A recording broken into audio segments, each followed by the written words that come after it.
Assalamualaikum warahmatullahi wabarakatuh.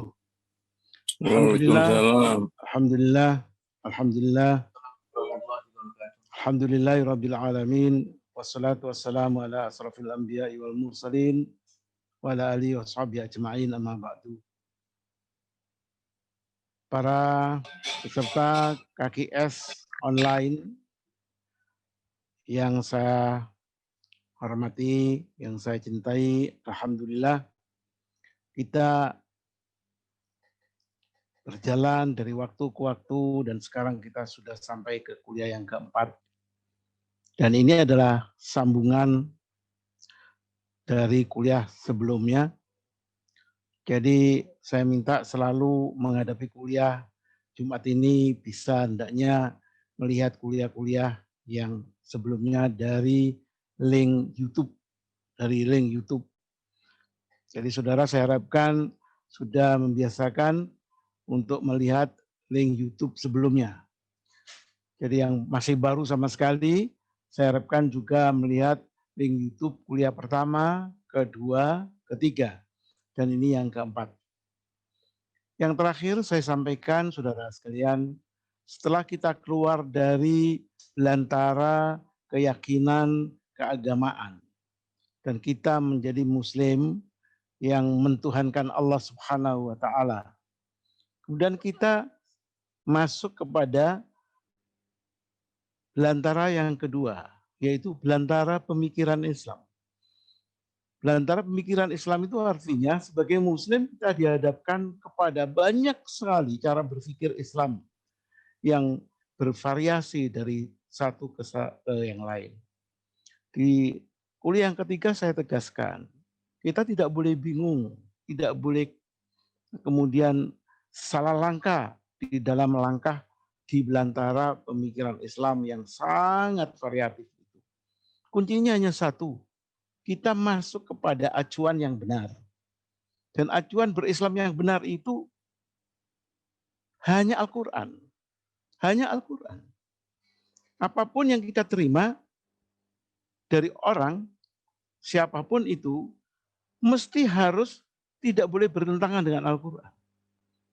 Bahkan saya mengatakan, untuk belajar Al-Quran itu sebenarnya tidak sulit. Jangan kita membiasakan cari yang sulit di Al-Quran.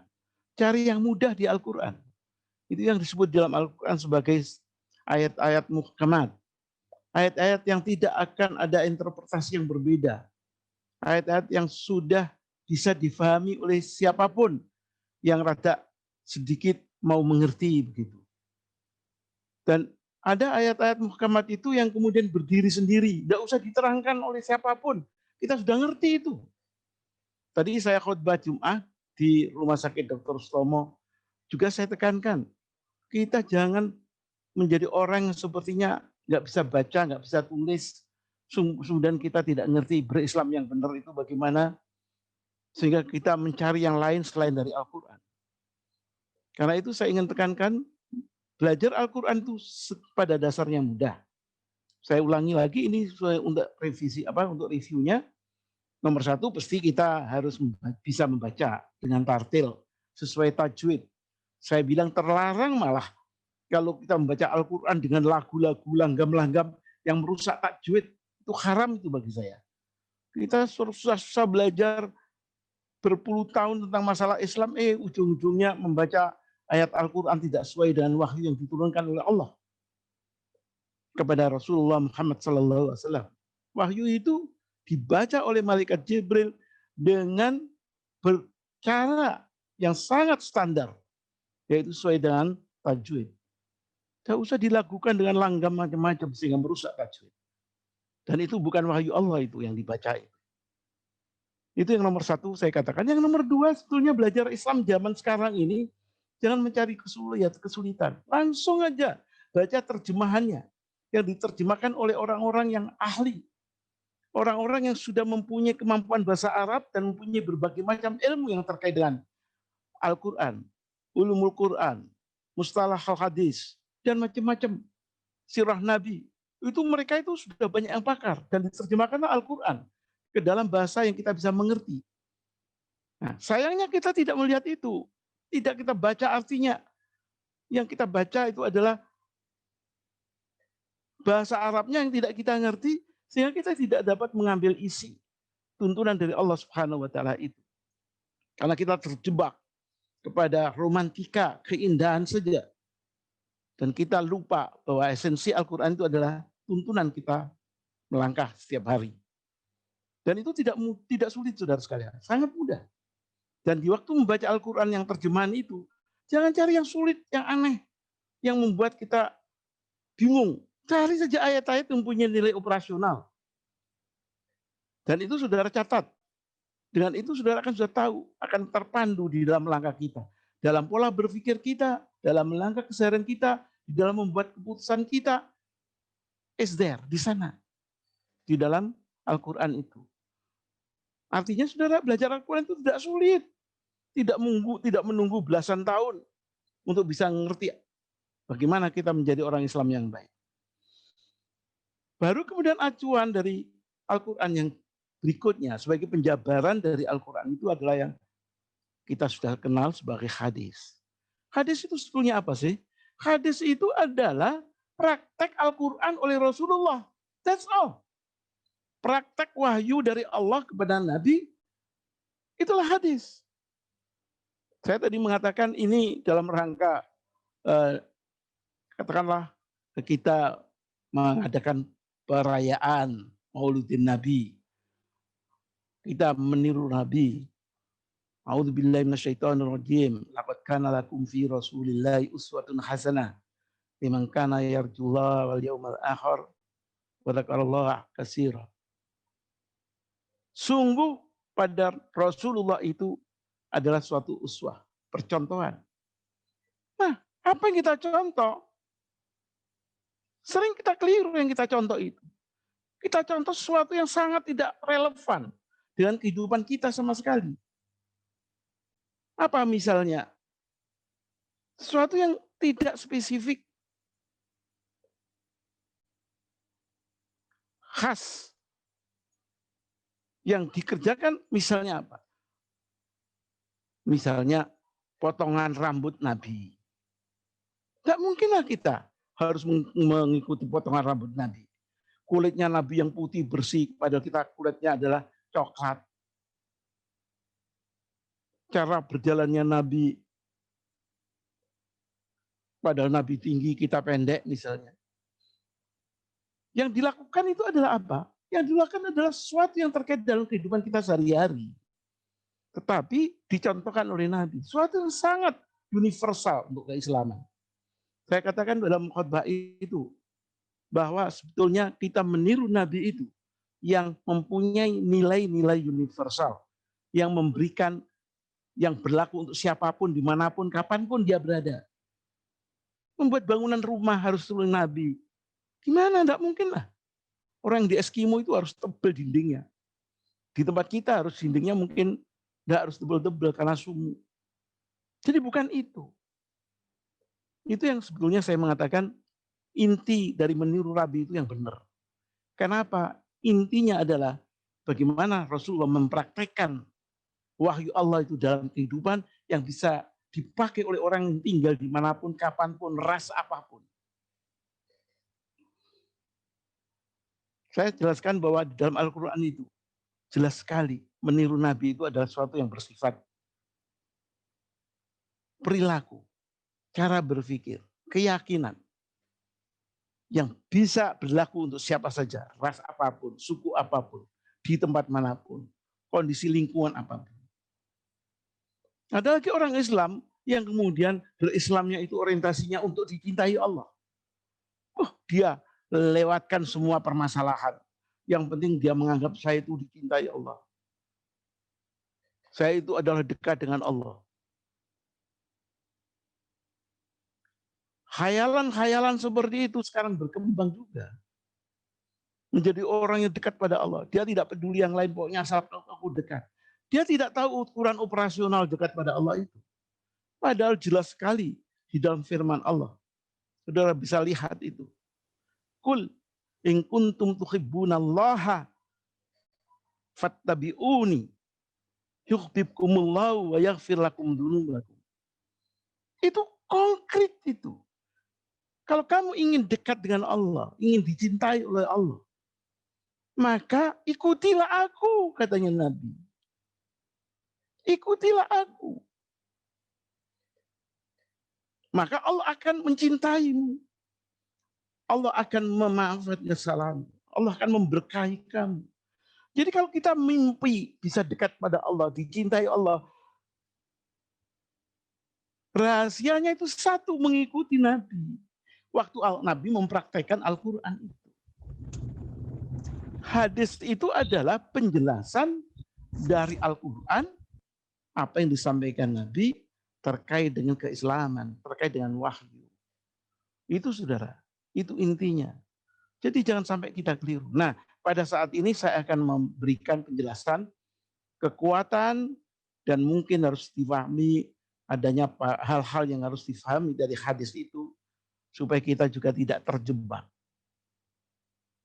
Yang kedua, Al-Quran itu jelas memerintahkan umat Islam itu untuk pinter. Apa itu artinya pinter? Mengenal rahasia-rahasia ciptaan Allah.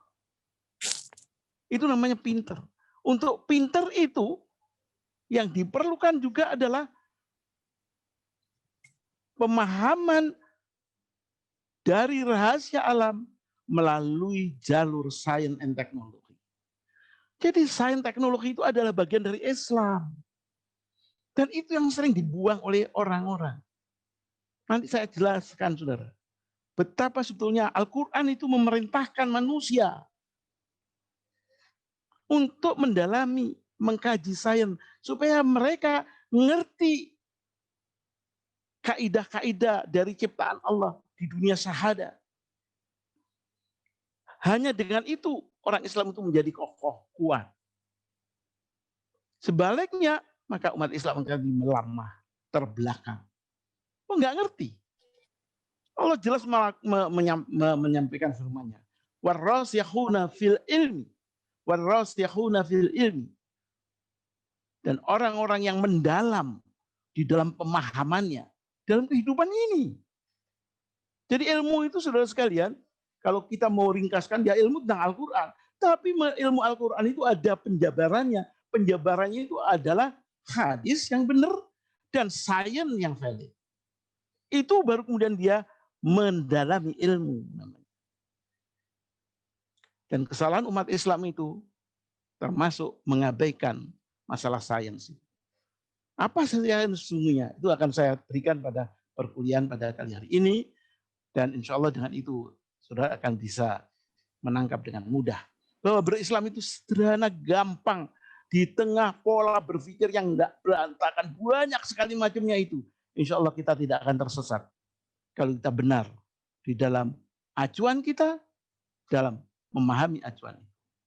Ada beberapa poin yang sekarang saya sampaikan, termasuk banyak kali ini saya buatkan karena saya harapkan kuliah keempat ini sudah mendekati ujung, yaitu kuliah yang ke-6, ke-5 dan ke-6, dan itu masih banyak lagi yang kita akan bahas. Jadi ini esensi inti dari acuan. Nggih, saya siapkan.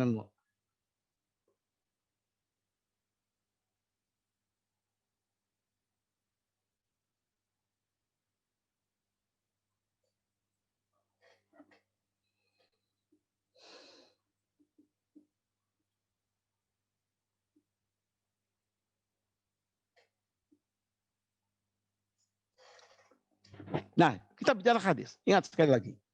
Hadis adalah penjabaran dari Al-Quran. Jangan hadis membuat Al-Quran tersisih. Jangan hadis membuat Al-Quran terbelakang. Nomor satu Al-Quran. Hadis itu penjelas. Jadi jangan dibalik. Belajar hadis, tapi tidak memahami Islam, Al-Quran. Itu kesalahan fatal itu. Jadi saya minta saudara paham bahwa kita membicarakan hadis setelah kita paham Al-Quran. Kenapa? Karena seperti yang saya katakan, validasi dari hadis itu Al-Quran. Elaborasi dari Al-Quran itu hadis. Jangan dibalik. Sekarang ini banyak orang yang rame-rame bilang tentang atau memviralkan setiap satu hadis setiap hari. Saya tidak bisa membayangkan akan beberapa puluh tahun dia untuk menyampaikan hadis. Kalau satu hadis satu hari.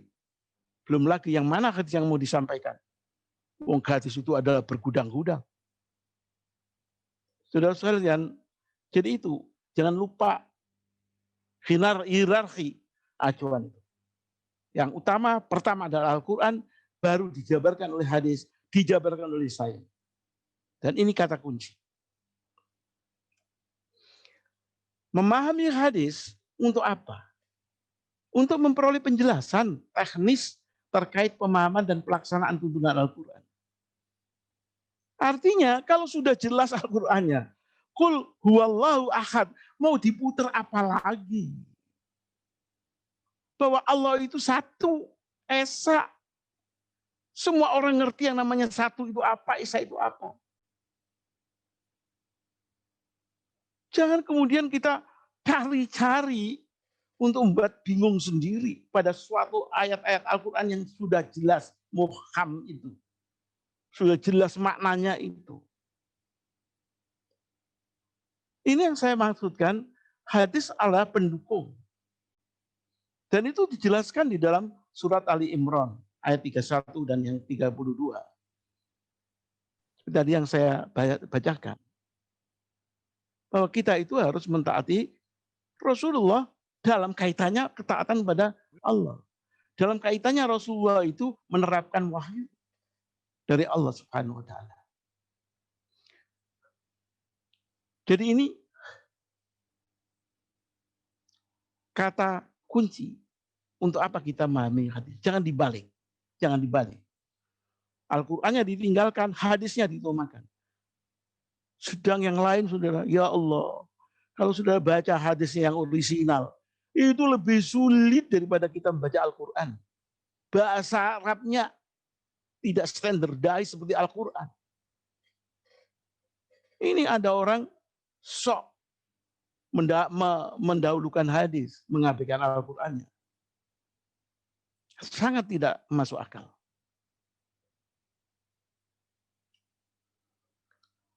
Kalau kita cari definisi operasional hadis, suatu definisi yang kemudian kita bisa menerapkan, itu maksudnya definisi operasional. Saya sering memakai definisi operasional, bukan definisi konseptual, bukan definisi yang bersifat wacana yang abstrak. Kita melakukan definisi itu suatu definisi yang kita mengerti dan kita bisa operasionalkan. Jadi definisi operasional hadis itu mudah sekali, sikap, perilaku, ucapan, nasihat, teguran Nabi terkait dengan proses pengajaran dan pelaksanaan Al-Quran. That's the point.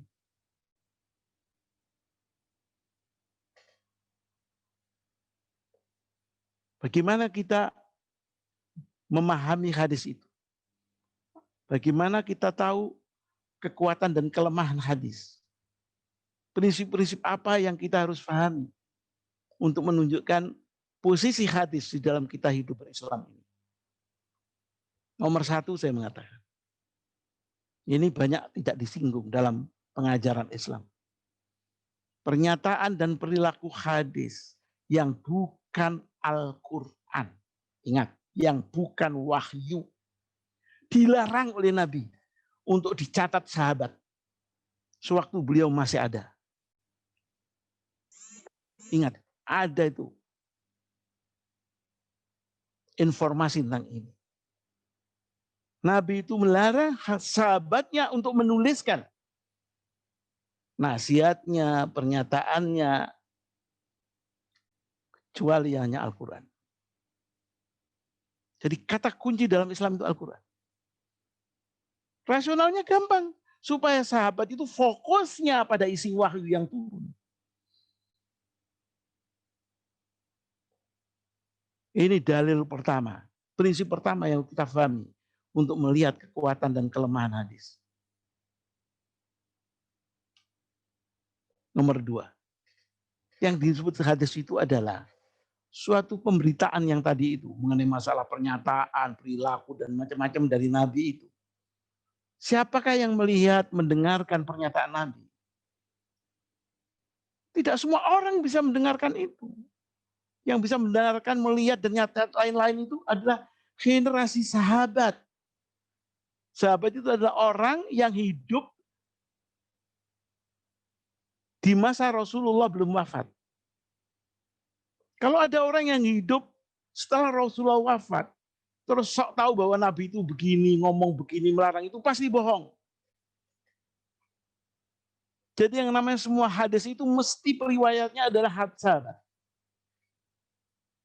Ini sendiri saudara, akan terjadi nanti banyak sekali yang dikatakan hadis, padahal yang memberitakannya bukan sahabat. Prinsip yang kedua. Prinsip yang ketiga. Di waktu orang membuat informasi, kita harus melihat kualifikasi dari informasi itu. Redaksinya, oleh siapa pemberi informasi itu.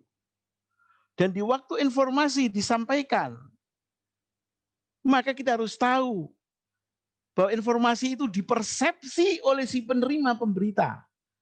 Dan persepsi itu tidak otomatis sama persis dengan yang dimaksud oleh pemberi informasi. Ini adalah satu sunatullah, suatu dalil ini, suatu hal yang gampang untuk difahami.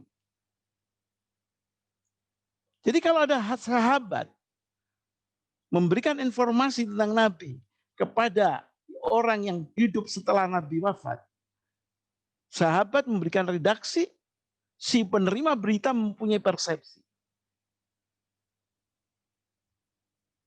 Saudara bisa bayangkan kalau itu tidak bisa sama.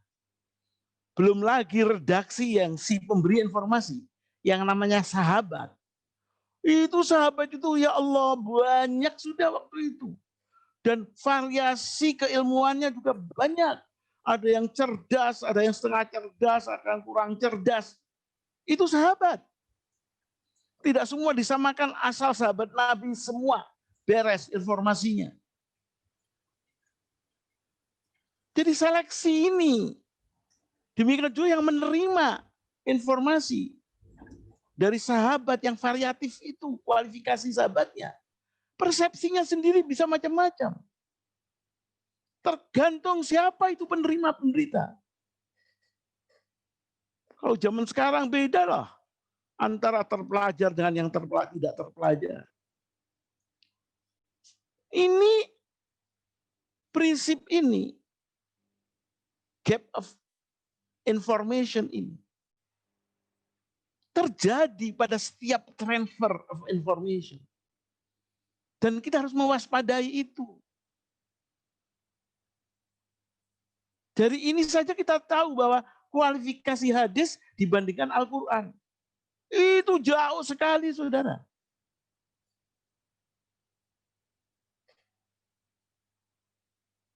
Poin yang ketiga. Prinsip gap of information ini itu berlaku pada setiap ada proses transformasi informasi. Berapa banyak itu transformasi informasi? Nah, saudara bisa lihat berikutnya. Informasi yang disebut hadis itu diberitakan oleh sahabat, orang yang hidup bersama Nabi. Dan sekali lagi saya katakan sahabat itu variasi kualifikasinya banyak.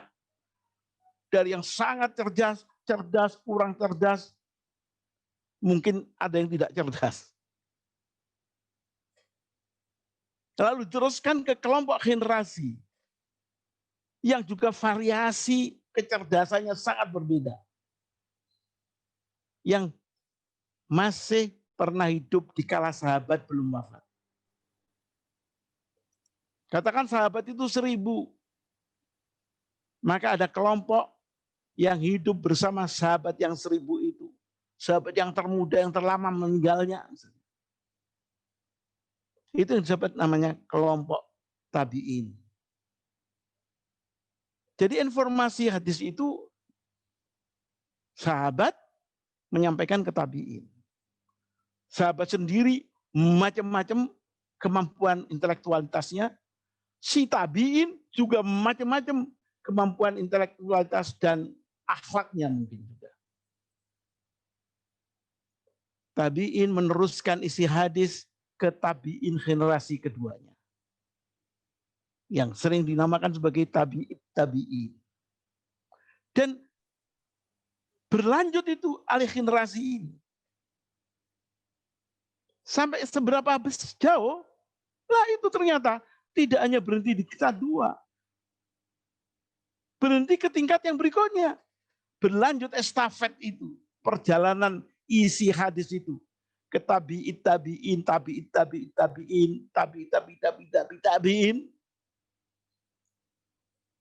Itu sampai kelima. Baru kemudian ada yang menuliskan hadis itu. Sudah bisa membayangkan itu. 5 generasi, 4 generasi. Baru informasi tentang Nabi nyampe kepada si penulis, baru si penulis itu menuliskan hadis. Maka tidak heran karena variasi kualifikasi manusianya menerima informasi, persepsi dia tentang informasi yang begitu banyak. Maka hadis sangat-sangat jauh. Kalau dilihat dari sudut nilainya dari Al-Quran sendiri. Dokumen hadis baru tertulis setelah sekitar 200 tahun setelah wafatnya Nabi. Bayangkan loh, 200 tahun. Itu artinya ada perjalanan 5 generasi, 4-5 generasi. Jumlah manusia saat penulisan hadis sudah sangat banyak karena perkembangan pemeluk Islam. Artinya beban untuk melakukan verifikasi informasi itu bukan suatu yang gampang, saudara. Kekeliruan pasti terjadi. Belum lagi intervensi dari musuh-musuh Islam. Saudara mungkin pernah mendengar tentang masalah informasi Israeliat.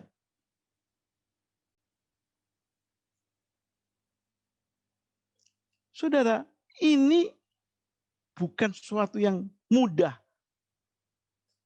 Jadi jangan heran kalau kemudian isi hadis itu sangat-sangat bervariasi redaksinya. Bisa gampang dicerna, bisa juga sangat bulat bahasanya. Kalau saya memberikan kuliah seperti ini, saudara tangkap. Pasti berbeda kalau saudara yang menangkap dengan teman saudara yang menangkap. Beda lagi dengan teman-teman yang lain yang menangkap. Saya dengar Pak Fuad hari ini memberikan kuliah mengenai ini, terus saudara cerita pada orang lain. Sana ada proses noise antara informasi dengan persepsi. Bayangkan itu berlaku 5 generasi. Sungguh mulia itu. Umat Islam, tokoh Islam yang mau melakukan proses verifikasi hadis itu. Dari saat dia hidup, kemudian diselusuri sampai di saat Rasulullah.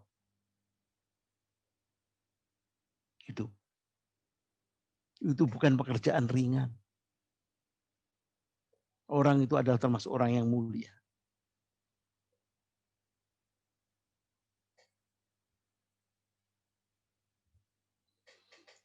Nah, saudara sekalian, jadi permasalahannya itu masalah originalitas. Betulkah informasi itu memang betul dari Nabi? Jangan-jangan informasi itu tidak dari Nabi. Susupan orang lain. Jangan-jangan itu informasi yang misinform, mispercepted.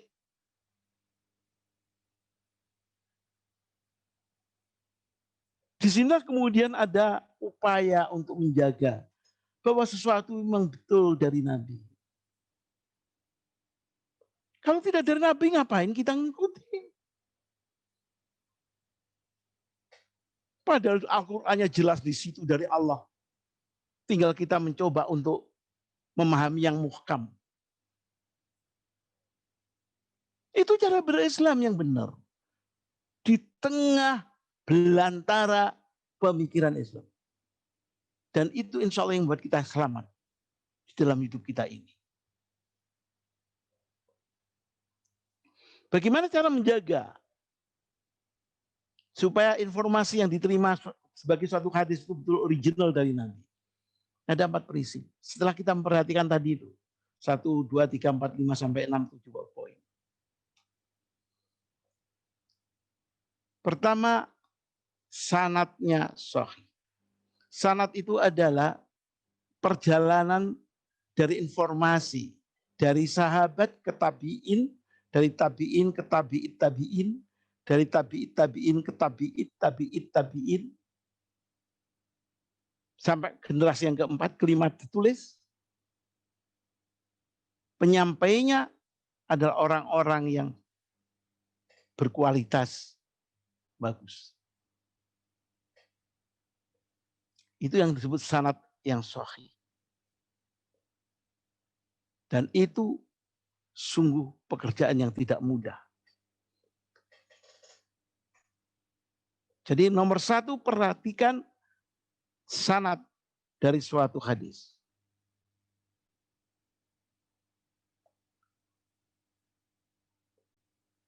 Apakah betul ada urutan yang benar dari sahabat sampai kepada si penulis hadis?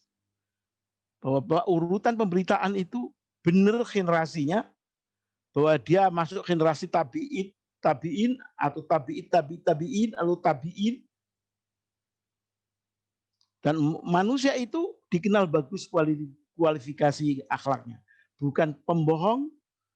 Wah, mungkin tidak pembohong, dia orang baik, tapi pelupa. Bayangkan loh saudara. Ini sendiri bukan masalah yang sederhana. Nah, oleh upaya yang luar biasa dari ulama-ulama masa lalu, maka kemudian dikenalah tingkat kesohian dari suatu sanad. Jadi sanad pun berjenjang.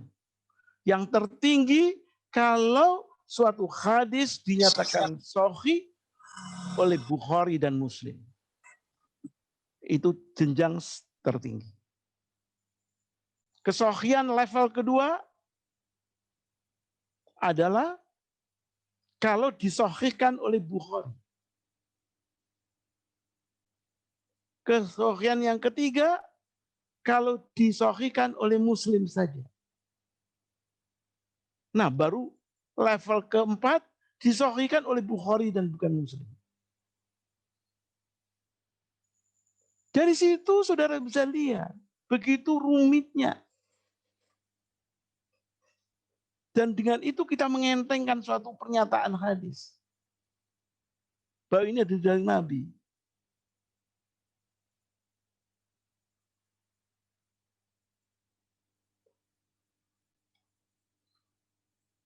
Pemberitaan suatu hadis itu, tadi saya katakan, banyak peristiwa yang dikerjakan oleh Nabi itu dilihat oleh banyak sahabat dan semua sahabatnya menyampaikan itu. Itu otomatislah lebih bisa kita yakini bahwa itu memang dari Nabi.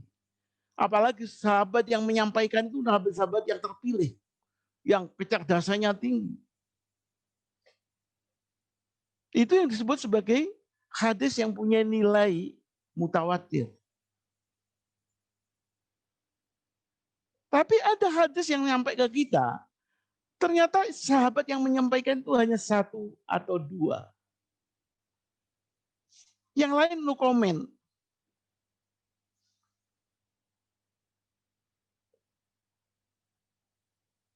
Itu disebut sebagai hadis yang bukan mutawatir. Saudara bisa membandingkanlah kualifikasi hadis itu. Antara mutawatir yang dan bukan mutawatir. Prinsip yang ketiga, bagaimana redaksi hadis itu juga harus dinilai. Apa satu macam redaksinya? Apakah straightforward? Atau strategi redaksinya itu bulat, bermacam-macam variasinya? Sudah tahu tadi bagaimana proses transfer of information ini? Apa redaksinya itu mudah, jelas? Yang di Al-Quran itu dikatakan ini muhkam, ini mutasyabih. Ayat Al-Quran saja masih Allah mengatakan ada yang muhkam, ada yang mutasyabih. Bayangkan hadis.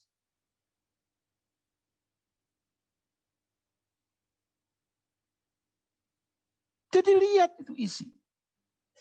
Bahkan walaupun yang menyampaikan itu Bukhari Muslim. Kalau saudara baca kitab Bukhari Muslim, Al-Lu'lu' wal Marjan. Sudah akan merasakan betapa tidak mudahnya.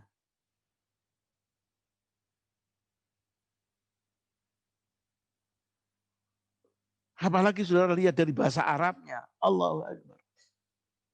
Dan itu yang sering kemudian yang ditonjolkan di dalam mengajari Islam. Membuang wahyunya itu sendiri Al-Quran.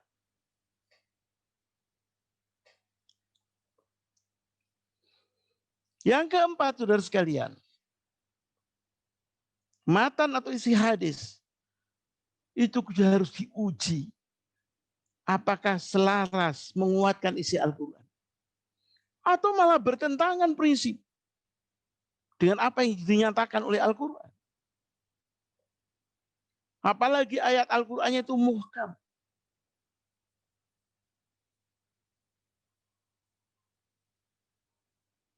Jadi sekali lagi saya mengatakan bahwa hadis matan atau isinya harus menguatkan isi Al-Quran.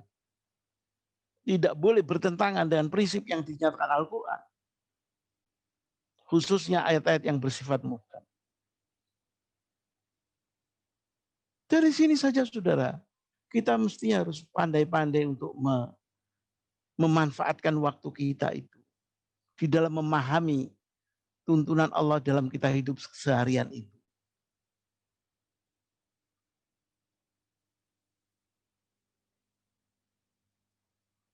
Banyak di antara kita itu begitu menggebu tentang hadis. Padahal isinya ternyata tidak match dengan tuntunan Al-Quran. Jadi hadis harus dicek substansinya. Menguatkan atau bertentangan dengan prinsip yang disampaikan oleh Allah dalam Al-Quran. Jadi ada 4 syarat itu saudara sekalian. Maka dengan 4 aturan pemahaman kita, maka kita bisa melihat bagaimana kualifikasi hadis yang kita pilih untuk digunakan dalam berislam kita. Nomor 1 saya mengatakan isinya tidak boleh bertentangan dengan isi ayat Al-Quran. Terutama yang tergolong ayat muhkam. Kalau terhadap ayat mutasyabih itu pun kita harus cek. Kita harus cek. Ini mempercepat proses, saya cepatkan saja ini. Redaksi hadis itu juga jelas arti dan maknanya. Kalau kita pakai yang muhkam dan mutasyabih sama. Redaksi yang bulat atau redaksinya itu clear cut. Dimengerti dengan mudah. Redaksional. 3 dipertimbangkan pemberitaannya itu oleh banyak sahabat atau hanya oleh beberapa sahabat. Terkait dengan masalah mutawatir dan ahad ini, ada beberapa catatan khusus yang ingin saya sampaikan. Bisa saja hadis itu tidak mutawatir. Kalau masalahnya itu masalah yang spesifik. Seperti misalnya masalah kewanitaan. Tentu yang laki-laki banyak tidak tahu. Maka otomatis di situ hanya perempuan. Dan perempuan pun mungkin hanya beberapa perempuan yang diberitahukan oleh Nabi. Nah di sini boleh kita harus mempertimbangkan pemanfaatan hadis yang bersifat ahad itu, yang tidak mutawatir. Itu sebabnya harus cek kaitan masalahnya. Yang keempat, sanadnya sahih. Utamakan yang disahihkan oleh Bukhari Muslim.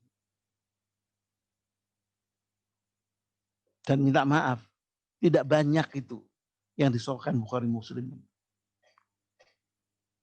Dan dari situ aja kita sudah bisa melihat kualifikasinya.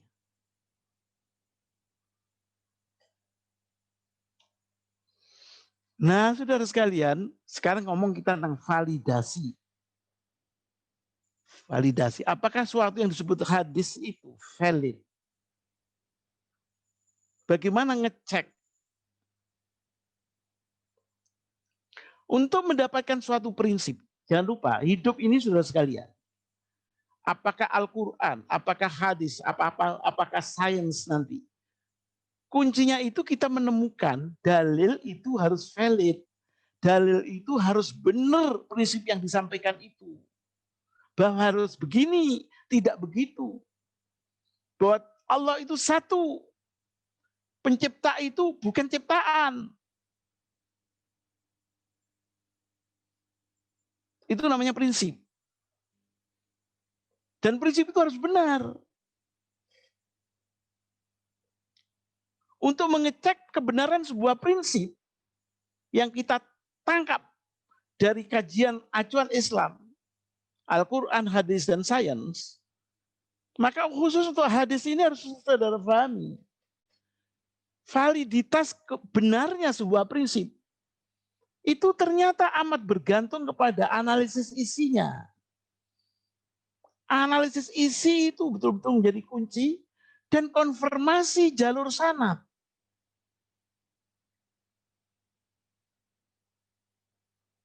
Jadi validitasnya sebuah prinsip yang disampaikan hadis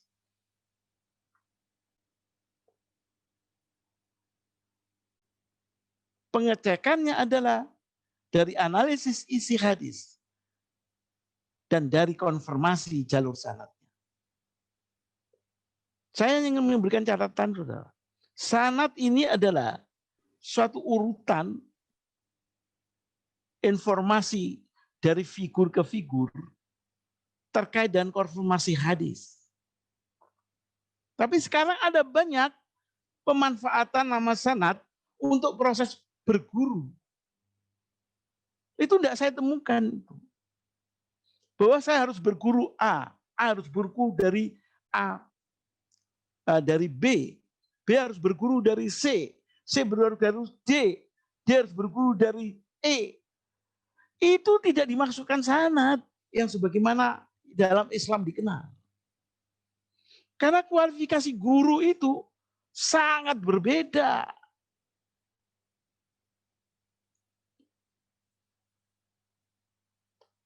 Karena sanad itu merupakan satu aspek saja. Bahwa ini dari X, ini dari A, ini dari Z. That's all. Bukan the content, isi seluruh ajaran Islam itu. Sebagai bagian dari sanad. Impossible. Mana ada guru yang bisa menerangkan isi Al-Quran penuh? Mana ada guru yang bisa menerangkan tentang masalah isi hadis secara penuh? Gak ada. Jadi jangan sampai kita terjebak. Harus menjejerkan urutan guru itu sampai kepada guru, kepada gurunya, kepada Nabi. Sanad is only hanya untuk informasi, sebuah informasi. Itu pun sulitnya setengah mati. Jadi jangan sampai kita menyalahgunakan sanad ini sebagai satu kewajiban dalam kita memahami ajaran Islam. Sanad hanya untuk konfirmasi hadis, bukan untuk proses dalam memahami ajaran Islam.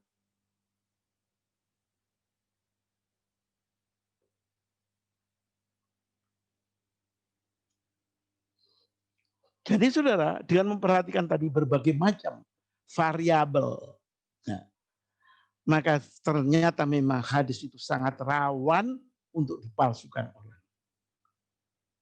sangat rawan untuk dipalsukan orang. Apalagi di era sekarang yang sungguh amat canggih dalam memalsukan informasi. Cek betul. Hati-hati.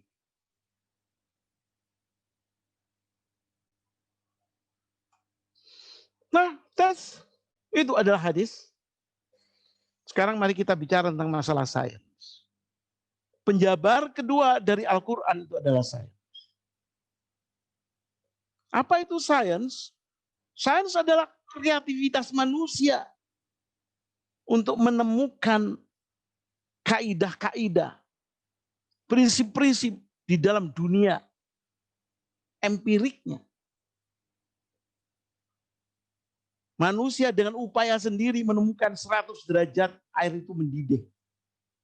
0 derajat air itu beku. Gak ada itu di dalam hadis. Itu dapat kita dapat karena proses sains.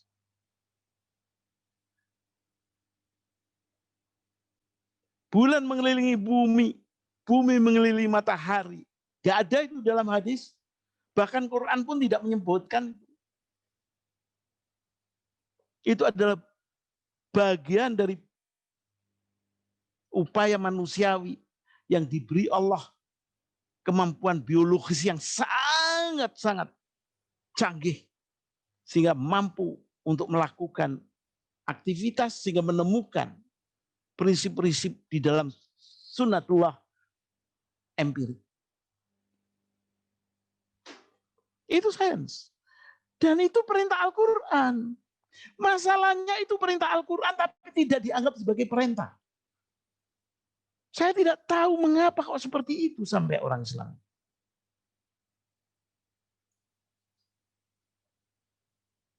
Memahami rahasia alam dunianya yang fana, yang empiris itu. Dengan kemampuan dia sendiri yang dikasih oleh Allah. Otaknya, sistem biologi yang lainnya. Kemampuannya dia membuat instrumen. Untuk meneropong ini, mengamati ini. Itu adalah perintah Al-Quran. Tapi orang Islam tidak mengerjakan. Akibatnya orang Islam tidak tahu. Dalil-dalil dalam kehidupan itu.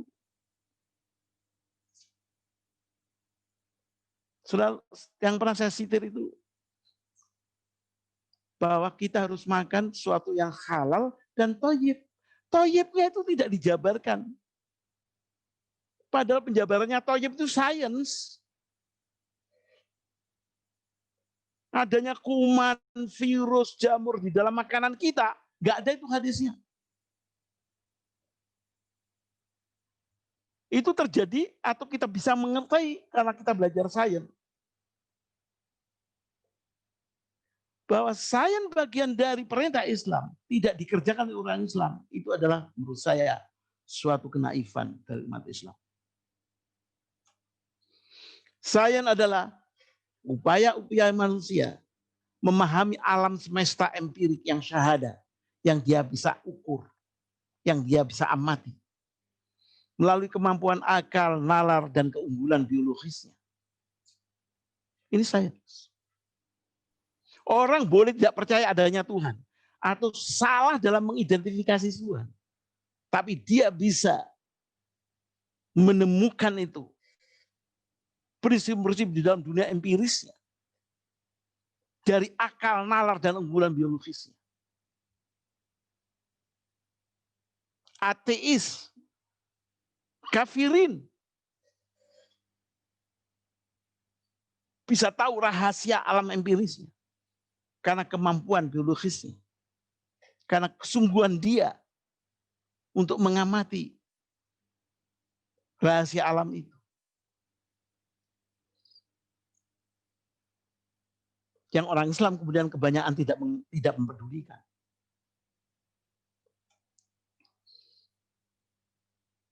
Kalau kita bicara teksnya sudah sekalian, orang jarang ini melihatnya sebagai suatu yang perintah. Dalam Al-Ghasyiyah ayat 17 sampai 20. Saudara kalau renungkan itu perintah saya mengatakan.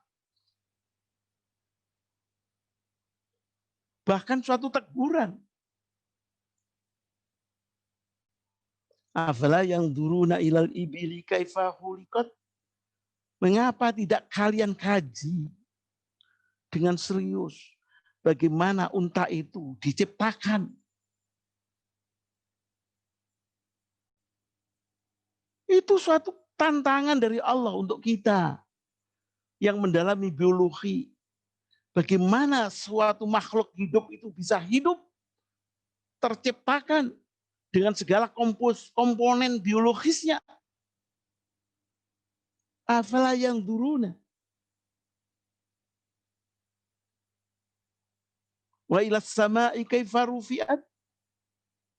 Mengapa tidak kalian kaji, dalami bagaimana langit bisa semakin tinggi.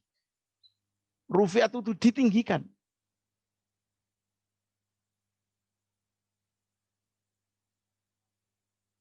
Bagaimana gunung teguh, tegak. Bagaimana bumi terhampar untuk menjadikan kamu bisa menjelajahi kemana-kemana. Afala yang duruna, afala yang duruna, afala yang duruna. Mengapa tidak kamu kaji itu? Kalau saudara lihat surat Al-Ghasyiyah, saudara. Isinya itu tegas sekali. Isi yang pertama itu adalah suatu informasi.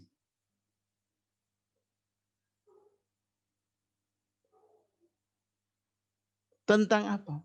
Tentang orang yang masuk neraka. Informasi. Al-Ghasyiyah, bagian pertamanya. Hal ataka hadisul ghasyiyah. Wujuh yauma idzin khasiyah. Amilatun nasibah. Tasla narun hamil. Itu informatif. Bagian yang kedua adalah masa informasi. Orang-orang yang akan berhasil menjadi orang masuk surga. Masa informasi. Setelah diceritakan informasi tentang surga, baru datang perintah ini. Afala yang duruna ilal ibili kaifa khuliqat. Itu adalah bentuk perintahnya di situ. Actionnya di sana. Dan diakhiri dengan fadzakir. Innama anta mudzakir. Sampaikan itu. Perintah itu maksudnya. Jadi selain berita tentang neraka, berita tentang surga, sampaikan juga perintah bahwa kamu harus mengkaji bagaimana onta itu diciptakan, langit ditinggikan, gunung ditegakkan, bumi dihamparkan dengan skala ekosistemnya. Itu perintah fadzakir innama anta mudzakir. Kalau yang pertama kan berita, yang kedua berita, yang poin 17-20 itu perintah. Pelaksanaan, action kerja. Lasta alaihim bimusaitir. Kamu itu mempunyai peran untuk menyampaikan. Saya ini punya peran untuk menyampaikan. Saya tidak akan punya peran untuk memaksakan orang. Gak mau, gak apa-apa. Fadzakir innama anta mudzakir. Lasta alaihim bimusaitir. Kamu itu tidak punya otoritas untuk memaksakan orang harus ikut kamu. Lasta alim bimusaitir. Tapi waspada. Illa man tawalla wa kafar fayu'adzibullahu adzabal akbar. Bagi mereka yang mengabaikan, bagi mereka yang mengingkari tentang tadi informasi neraka surga, perintah untuk mengkaji dunia empiriknya, Mereka diancam. Diancam oleh Allah. Sanksi. Itu yang saya katakan, saudara. Sains itu bukan tidak ada implikasinya. Fayu'adzibullahu adzab al-akbar. Adab Allah itu sungguh berat untuk mereka yang lalai, yang menafikan. Yang namanya adab yang berat itu bisa di dunia, terhinakan, bisa di akhirat, merasakan neraka.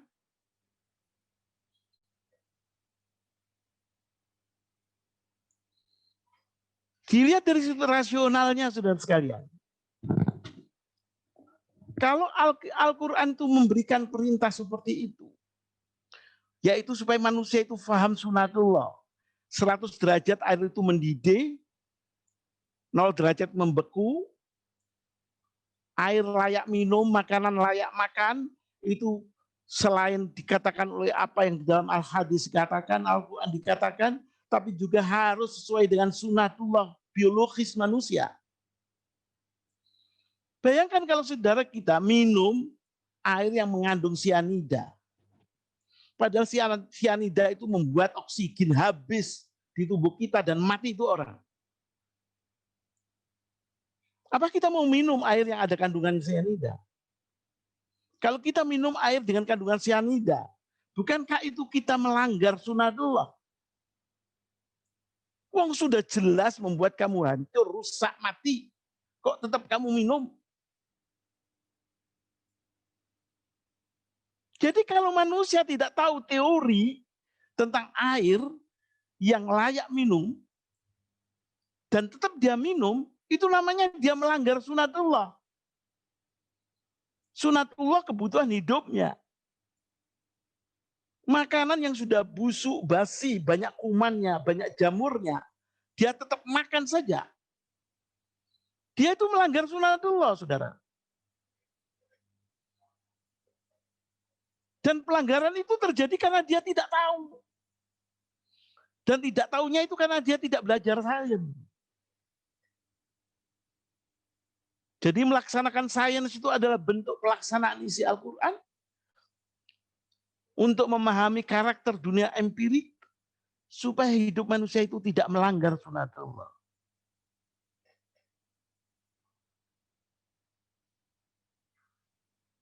Musim COVID, saudara belak-belakan tanpa masker. Karena saudara tidak tahu sains tentang COVID. Itu saya bilang melanggar sunatullah. Dan hidup seperti itu, hidup yang tidak sesuai dengan sunatullah. Dan hidup yang seperti itu pasti akan membuat dirinya celaka. Itu inti daripada sains, harus dikuasai oleh orang Islam. Coba kita lihat COVID. Kemampuan orang Islam untuk membuat vaksin. Allahu Akbar, menyedihkan.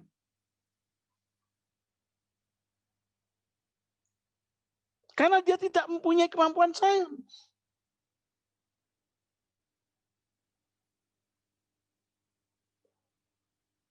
Akibatnya apa? Dipermainkan dia.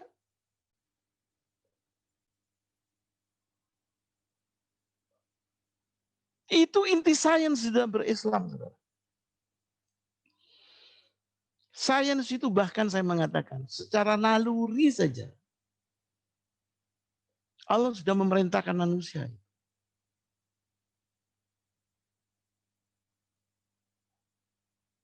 Naluri ya.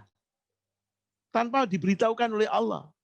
Naluri ya Allah, manusia akan melihat prinsip-prinsip yang dipakainya untuk kehidupan sekitarnya.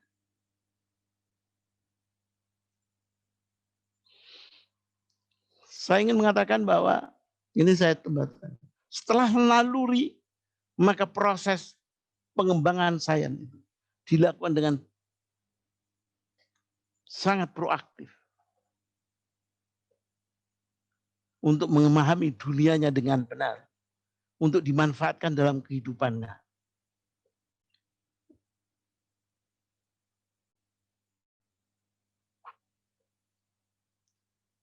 bahasa yang rada umum gitu. Sains itu adalah pendekatan manusia terhadap karakter sifat dunia empiris. Saya percepat, dalam bahasa lain, upaya manusia memahami sunatullah dunia sahadanya. Ini bahasa Islamnya. Itu yang ke atas bahasa umumnya. Dunia empiris sahada adalah dunia yang dapat diobservasi oleh manusia. Ini sendiri harus difahami sebagai satu aksiomatik. Apapun di dalam dunia kita yang bisa diobservasi manusia itu masuk sahada. Walaupun sekarang belum kelihatan oleh kita itu nun jauh, galaksi yang karuan tingginya. Atau yang paling halus, gelombang-gelombang elektromagnetik. Gelombang elektromagnetik itu saudara, itu dunia sahada. Karena masih bisa kita ukur. Angin itu sahada, bisa kita ukur. Elektron, muon, itu sahada karena masih bisa diukur. Tapi bagi orang yang tidak mengerti sains, semuanya dianggap gaib itu. Itu kesalahan. Dianggap tidak berwujud. Padahal ada wujud elektronnya. Ada wujud gelombang elektromagnetiknya. Kalau sekarang saya ngomong saudara dengar, apakah saudara melihat gelombangnya? Tidak. Tapi orang bisa mengukur gelombang saya itu. Itu namanya empirik itu Mas Yan. Dan itu bisa diproses, dikuatkan, direndahkan, dimasukin sesuatu, dipalsukan. Itu karena adanya kemampuan sains. Nah kalau orang Islam mengabaikan itu ya jangan mimpilah untuk bisa hidup bersaing di dunia ini dengan orang lain yang sangat antusias mempelajari sains. Walaupun kita bertuhankan Allah yang benar, mereka tidak bertuhan. Terus ujung-ujungnya nggak penting di dunia ini Pak Fuad. Yang penting kita masuk surga nanti kalau mati. Allahu Akbar. Are you sure? You hidup dengan kehinaan di dunia, dengan kemiskinan yang sangat menghunjam, yang kelaparan, yang menyakitkan, kesakitan yang terus-menerus. Padahal akhirat itu, saudara sekalian, kadang-kadang saya sedih sekali. Orang menggampangkan tentang akhirat. Dianggap surga itu sudah di tangannya. Tadi dalam khutbah di masjid, saya sampaikan itu. Saudara, saya minta saudara Mbok ya memahami dengan jernih lah. Masa ada orang hanya dengan berbekal la ilaha illallah, la ilaha illallah. Karena dia mengakui bahwa Tuhan itu adalah Allah, maka dia akan masuk surga. Mana itu? Informasi itu bisa dibenarkan. Padahal Al-Quran yang mengatakan la ilaha illallah sudah dikerjakan pastilah. Sholatnya sudah dikerjakan pastilah. Tapi dia karena tidak peduli kepada orang yang miskin. Dia bisa masuk neraka wel. Al-Ma'un. Kalau hanya la ilaha illallah. Hanya mengakui, mengenal adanya Allah itu satu. Lam yalid wa lam yulad wa lam yakul lahu kufuwan ahad. La ilaha illallah. Allahu ahad. Allahu samad. Pasti dia masuk surga. Yang benerlah. Yang tahu Allah seperti itu. Mungkin iblis lebih hebat itu keyakinannya dari manusia. Kalau hanya mengatakan Allah itu satu. Allah itu tempat semuanya bergantung. Allah itu tidak punya anak dan tidak diperanakkan, Allah itu kekuasaannya tidak terhingga. Itu iblis mungkin lebih yakin daripada manusia. Tapi iblis yang tahu la ilaha illallah itu masuk neraka dia. Karena dia tidak mengikuti tuntunan Allah. Tidak mengikuti perintah Allah. Jangan disederhanakan akhirat yang gaib itu.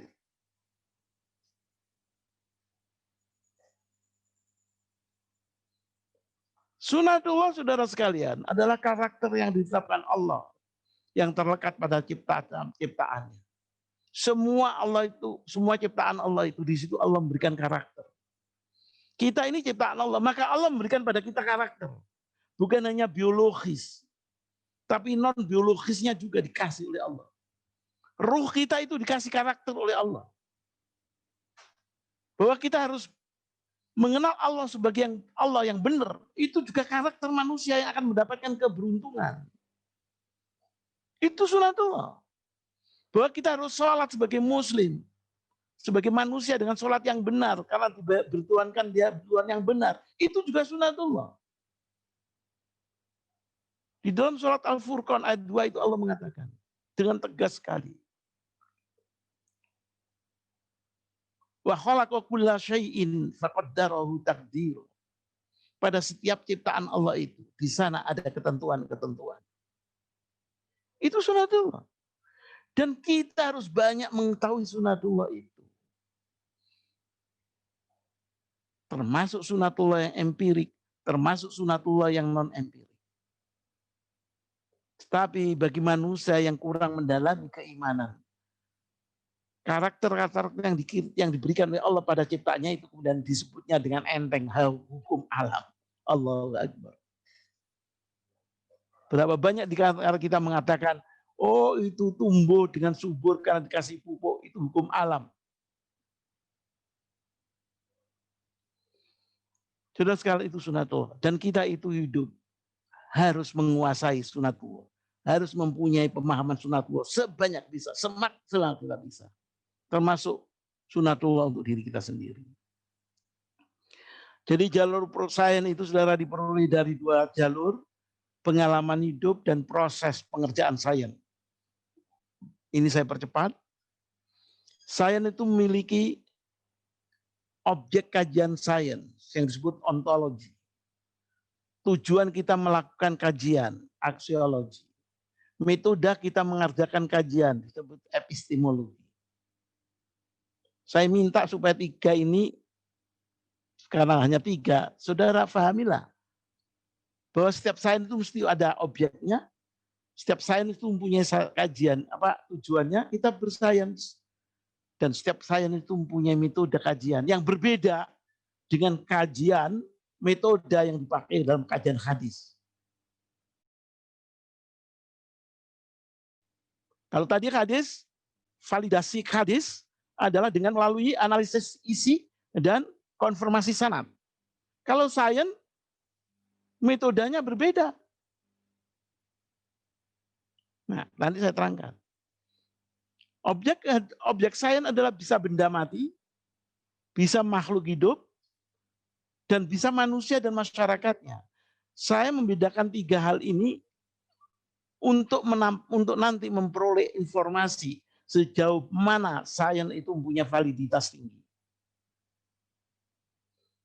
Tujuan aksiologi sains untuk curiosity, saya ingin tahu ini kok aneh ya. Atau pragmatisme untuk kebutuhan saya dalam kehidupan kita. Saya harus tahu tentang rahasia besi, rahasia emas, rahasia nuklir.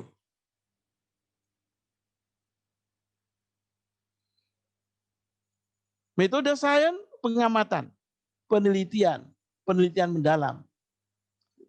Belakangan saudara bisa mendalami sendiri. Nah, saya katakan tadi, validasi dalam sains itu beda dalam validasi dalam hadis.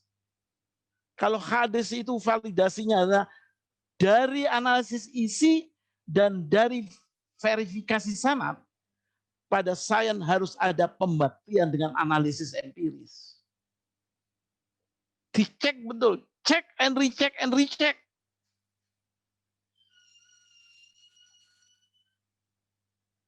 Ini adalah proses di dalam pembuktian sains. Ada hipotesis, ada pembuktian empirik, baru kemudian ada kesimpulan. Beda dengan hadis. Bagaimana memverifikasi hadis? Jadi produk sains itu adalah memberi informasi yang benar tentang karakter alam semesta. Sunatullah yang empirik. Untuk dimanfaatkan dalam kehidupan supaya hidup menjadi mudah. Nah, saudara, klasifikasi sains secara umum. Satu, sains terkait dengan masalah ilmu alamiah dasar. Itu fisika, kimia, biologi, kedokteran. Yang kedua, ilmu alam bumi antariksa. Yang ketiga itu ilmu sosial, psikologi, politik, ekonomi, budaya. Ini klasifikasi yang universal.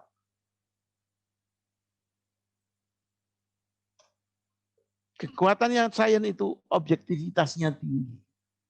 Karena check and recheck. Validitasnya kuat. Pengembangan instrumennya cepat. Sampai ke nano. Sekarang namanya era nano.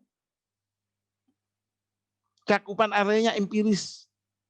Cakupan area empirisnya menjadi semakin luas. Tapi sains punya kelemahan. Jangan everything, tidak everything. Sains itu ada kelemahannya. Mengapa? Karena manusia sendiri punya kelemahan. Walaupun hebat, manusia itu punya kelemahan. Kelemahan pertama, sains tidak mungkin bisa menyentuh dunia gaib. Enggak ada sains tentang malaikat, enggak ada sains tentang iblis, enggak ada sains tentang surga, tidak ada sains tentang pahala, enggak ada sains mengenai dosa, enggak ada sains mengenai neraka. Semua yang makhluk Allah yang gaib enggak mungkin tersentuh sains. Tetapi yang sahat paling halus sampai paling gede di dunia empiris itu menjadi bagian dari sains. Seperti saya katakan, galaksi nun jauh, ratusan miliar tahun cahaya. Bahkan ratusan miliar tahun cahaya. 1 tahun cahaya adalah 10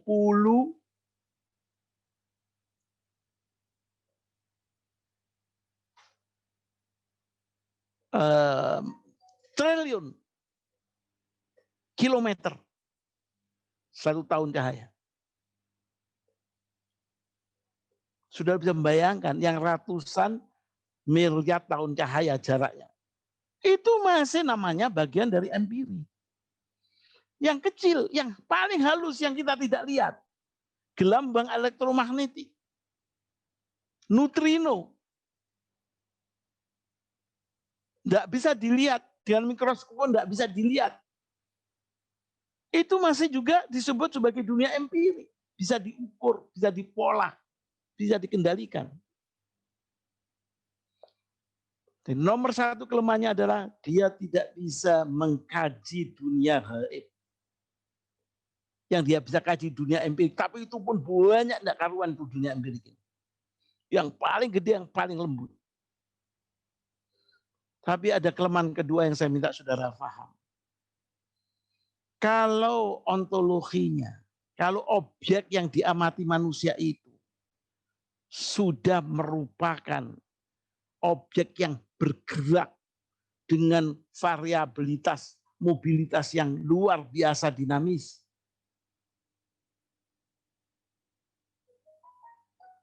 Contohnya kaidah-kaidah sosial, ekonomi, politik, hukum di dalam kehidupan masyarakat. Maka sains harus diwaspadai. Sains bisa mengalami kesulitan untuk mencari kaidah yang perfect, benar 100%. Kalau objeknya adalah masyarakat manusia. Objeknya adalah sesuatu yang terkait dengan kehidupan manusia pada orang banyak. Sebabnya apa? Karena variabelnya sangat banyak dan kompleks. Saudara tahu variabel sosial itu luar biasa. Variabel ekonomi itu tidak karuan banyaknya. Variabel politik itu luar biasa. Variabel hukum itu Masya Allah. Kemampuan manusia dengan komputer yang big data pun masih kurang untuk mendapatkan suatu kebenaran yang 100%. Nomor satu sebabnya karena variabelnya amat banyak dan kompleks, tapi jangan lupa variabel yang faktor kedua, si peneliti sosial politik ekonomi itu sering terlibat kepada kepentingan-kepentingan subjektif. Sudah pernah dengar tentang masalah riset pesanan? Polling pesanan? Itu bagian dari kelemahan manusia. Dan itu tidak ada salahnya. Itu adalah kesalahannya itu memang itu karakter manusia. Tapi kuncinya bukan masalah kemudian mencari yang salah, tapi kita harus mewaspadai bahwa produknya itu tidak boleh dilaksanakan dalam kehidupan praktek nyata karena bisa merusak. Produk sains yang salah kalau diterapkan akan merusak. Itu kata kuncinya.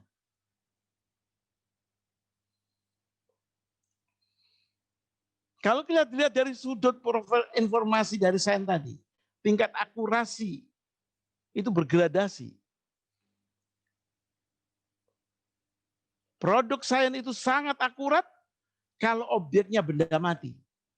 Kajian fisika, kimia, astronomi, geologi, luar biasa. Yang kedua cukup tinggi akurasinya kalau objeknya itu makhluk hidup. Zoologi, botani, kedokteran, mikrobiologi, parasitologi. Begitu masuk kepada objek sosial, jangan lupa bahwa informasi dari sains itu harus diwaspadai. Validitasnya kurang. Banyak pithole di sana. Maka saudara sekalian harus difahami. Karena kelemahan dasar sains, maka produk sains, terutama yang terkait dengan objek sosial, sosial, ekonomi, politik, psikologi, dan macam-macam seperti itu, wajib divalidasi oleh informasi wahyu.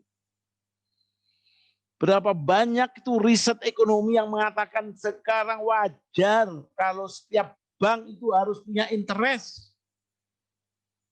Hasil riset itu salah. Karena interest itu akan menghancurkan perekonomian rakyat pada umumnya. Produk sains yang seperti itu harus divalidasi oleh informasi wahyu. Yang penting sekarang itu untuk menghasilkan uang, semua bisnis yang paling banyak peminatnya dan paling jarang itu produknya, maka bertebaranlah produk yang merusak, narkoba, minuman keras. Produk sains yang seperti itu salah dan harus dikoreksi oleh wahyu. Supaya di waktu dilaksanakan tidak merusak umat manusia. Tidak merusak peradaban manusia. Saudara sekalian, kuantitas informasi dari sains, produk sains itu membanjir dalam berbagai bidang kehidupan. Proses pengembangannya maju pesat, termasuk kecanggihan instrumentasinya. Sains akan terus berkembang mengkaji semua ciptaan Allah Subhanahu wa Ta'ala yang berkategori empiris syahada. Umat Islam akan tertinggal dalam pemahaman sunatullah empiris jika tidak bergerak proaktif mendalami sains. Jangan buang waktu kalian, waktunya umat Islam untuk hal-hal yang gaib. Dari sumber yang tidak akurat lagi. Hadis dhaif lagi. Hadis maudhu, palsu lagi. Ngomong tentang kegaiban gak pernah habisnya. Cerita-cerita kegaiban yang tidak pernah habisnya. Dari literatur-literatur yang luar biasa banyaknya. Habis waktu untuk itu. Tapi mereka meninggalkan kajian-kajian sains untuk mengetahui teori-teori mengenai pada kehidupan yang nyata. Umat Islam akan tertinggal dalam pemahaman sunatullah empirik jika tidak bergerak proaktif mendalami sains.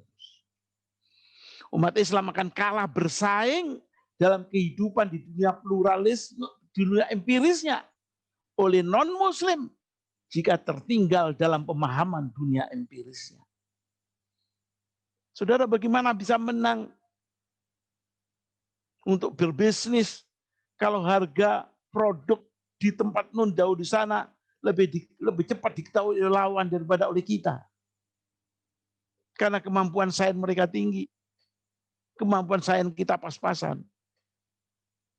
Apalagi bagaimana umat Islam tahu bahwa di pucuk, di sudut kita itu ada begitu besarnya aliran gas. Yang tahu itu orang lain, kita nggak tahu. Karena kita sangat tertinggal di dalam sains. Maka dikeroklah itu gas, emas, berlian oleh orang lain. Karena umat Islam lemah dalam sains. Sains, jangan lupa, tidak akan mampu mengkaji ciptaan yang gaib. Sehingga kita tidak usah ngomonglah tentang masalah gaib dengan sains. Tidak ada kaitan. Nanti saya akan berikan contohnya. Sains itu lemah dalam memperoleh kaidah perilaku dan kehidupan sosial masyarakat, maka akan terjadi malapetaka dalam kehidupan empiris jika temuan-temuan sains itu, yang katanya temuan sains itu, tidak segera dikoreksi oleh wahyu. Teknologi, apakah itu? Teknologi adalah aplikasi sains.